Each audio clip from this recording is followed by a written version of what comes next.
Assalamualaikum warahmatullahi taala wabarakatuh. Hari ini kita akan mulakan subjek Khat tahun 5. Pelajaran yang pertama, mengenal dan menulis huruf Jawi kaf tunggal mengikut kaedah Khat Nasab.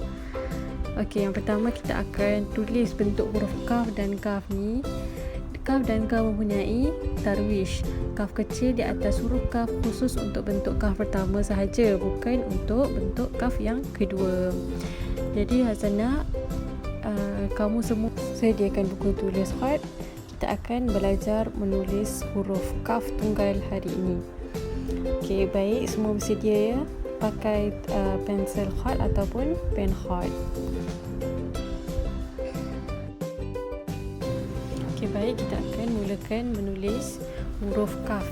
Pertama sekali kita akan buat tarwish. Apa itu tarwish?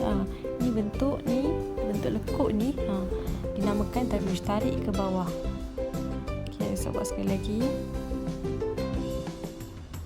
Begini.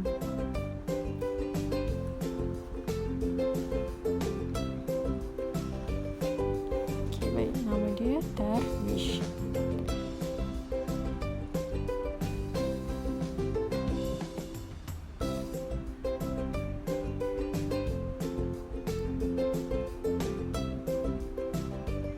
Seterusnya kita akan buat badan huruf kaf ni, tarik dia ke bawah. Cara untuk tulis belakang kaf ni sama macam kamu tulis huruf alif. Dia kena serong sikit, tak boleh straight. Untuk Khat Nasab, alif dia macam ni. Cuma kalau huruf alif dia tak ada tarwish, huruf kaf dia ada. Okey, ketinggian dia lebih kurang 1, 2, 3, 4, 5 titik. Kita akan buat perut dia, tarik ke tepi. Okey, macam ni.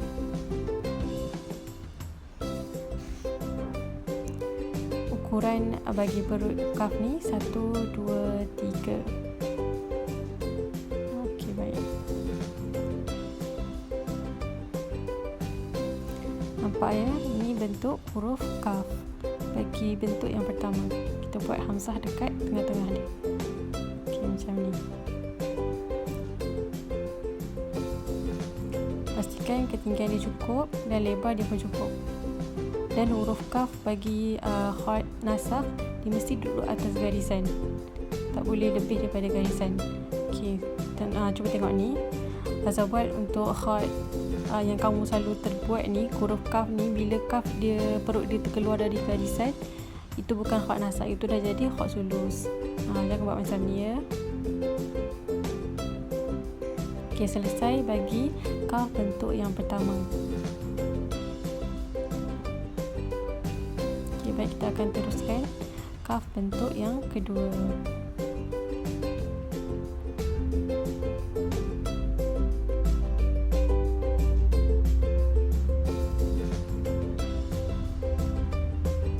Okey, kita akan buat perut dia. Ini step yang pertama.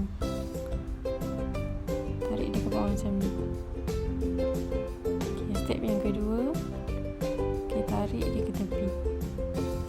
Macam ni. Kemaskan. Sambung dan kemaskan. Okey. Ni ke bawah ni dalam step yang pertama. Bawah ni step yang kedua. Ada 3 step. Step yang ketiga, kamu tengok. Dia tarik atas. Yang bawah ni lebihkan sikit. Okey, baik ya.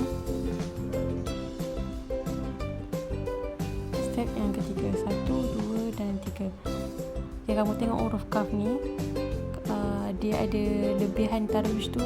Itu sebenarnya daripada bentuk yang pertama. Kalau bentuk pertama dia macam ni, bentuk kedua dia ada juga tarwish, cuma dia tak berapa menonjol. Macam ni, nampak tak?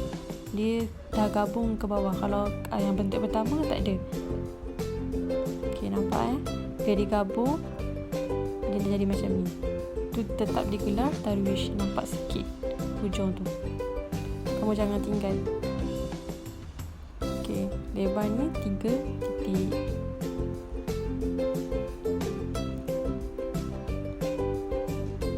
Lebar atas ni 1, 2, 3, 4, 5.